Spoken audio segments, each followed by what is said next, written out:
En cette veille de week-end de Pâques, vous vous apprêtez peut-être à prendre la route, des routes placées sous haute surveillance dans le département. Le mouvement des freescales refait surface. 2 ans après l'annonce de la fermeture du site de Toulouse, les syndicats restent mobilisés. Un arbre humain, symbole écologique, place Arnaud Bernard. Objectif, sensibiliser les petits Toulousains à la déforestation.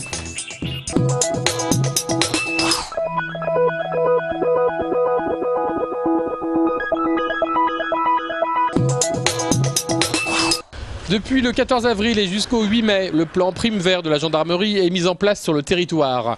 Le département de la Haute-Garonne a de bonnes statistiques sur l'accidentologie par rapport à ses voisins, mais déploie tout de même un gros effectif pour ce long week-end et les vacances de Pâques.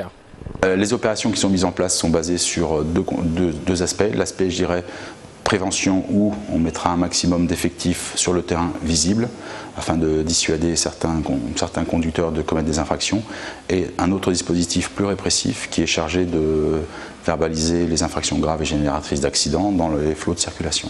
Le but est de limiter le nombre de tués sur les routes et non pas, comme le pensent certains, de remplir les caisses de l'État.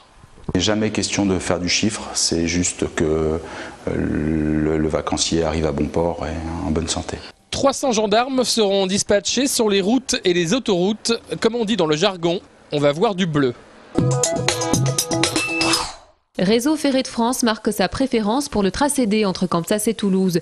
Une proposition faite hier en préfecture qui fait grincer des dents certaines associations. Guerre des chiffres et des intérêts, la bataille est rude concernant la future ligne à grande vitesse Bordeaux-Toulouse. Si l'on prend tous les critères, y compris aussi le coût pour lequel l'écart est assez significatif, on parle d'à peu près 200 millions d'euros, mais ça n'est pas ça le sujet principal. Et la demande du ministre était bien l'impact sur le milieu humain.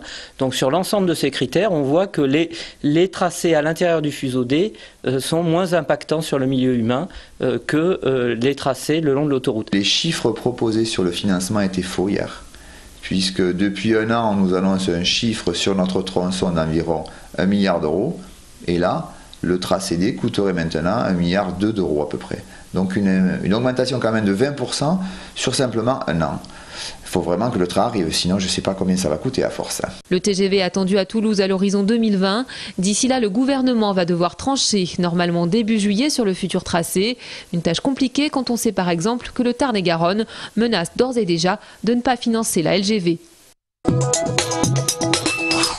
Freescale, il y a 2 ans, c'était ça. C'est le 22 avril 2009 qu'on nous a annoncé nos licenciements, la fermeture de la production et la mise à la porte de 821 personnes. Aujourd'hui, la CGT invitait salariés et syndicats à faire le point sur la situation. 2 ans après, il y a presque 800 personnes concernées par cette fermeture qui sont toujours là, qui n'ont pas, malgré les grandes déclarations de la direction, qui ne sont pas partis, qui n'ont pas trouvé du boulot, ou très peu, et qui vont être licenciés et on ne sait pas quand.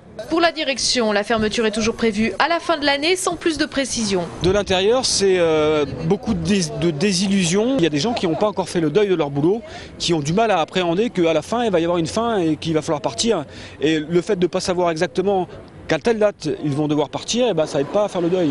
Comment vous pouvez expliquer à quelqu'un qu'il va devoir fermer parce qu'on a décidé que les produits étaient obsolètes ou que la façon de faire les produits était obsolète et qu'on ne voulait plus des produits, alors qu'en même temps, la production est à un niveau incroyable. La CGT demande donc à la direction plus de communication afin de mettre un terme aux rumeurs et à l'incertitude qui règne dans l'entreprise. Le projet de révision du plan de déplacement urbain, que l'on connaît aussi sous son petit nom de PDU, ne fait pas recette auprès du groupe Europe Écologie Les Verts. Adopté en 2009 par le Conseil communautaire du Grand Toulouse, ce plan, qui sert de cadre aux aménagements des transports en commun jusqu'à 2020, a depuis été remanié, une nouvelle version sur laquelle le Conseil communautaire rendait hier son avis et qui a fait voir rouge les élus verts qui ont purement et simplement voté contre. C'est une décision politique. Nous avons été élus en 2008 sur la question des transports, qui était la priorité des priorités pour notre majorité. Aujourd'hui, nous avons une divergence sur le sens qu'on donne au mot de priorité. Pour nous, il fallait investir massivement sur les transports, y compris en faisant des choix. Des choix retenus comme le déménagement du parc des expositions et l'agrandissement du stadium qui, aux yeux des Verts, font que promotion des transports en commun ne rime pas encore avec demain.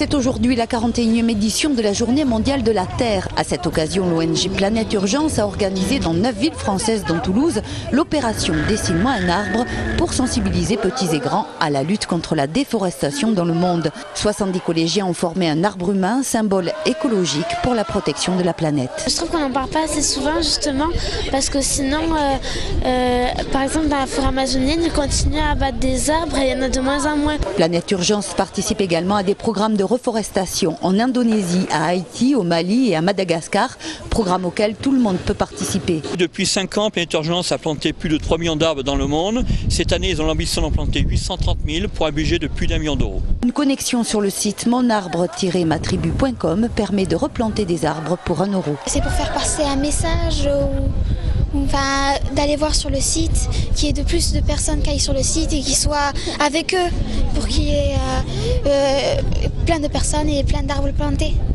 Et est-ce que toi, tu es prête à le faire? Oui, totalement. 11 millions d'euros par an vont être consacrés au développement des déplacements à vélo à compter de cette année, soit un budget 5 fois plus élevé qu'en 2007. Ce plan d'action établi par le Grand Toulouse doit permettre la création de nouveaux axes cyclables sécurisés. À ce jour, seuls 4% des déplacements dans l'agglomération se font à vélo, contre 80% en voiture. L'objectif est que 10% des trajets à Toulouse se fassent à vélo d'ici à 2020. Les premiers travaux devraient démarrer l'année prochaine sur les voies pénétrantes les plus chargées, telles que le faubourg Bonnefoy, l'avenue de Muret et la Grand Rue Saint-Michel.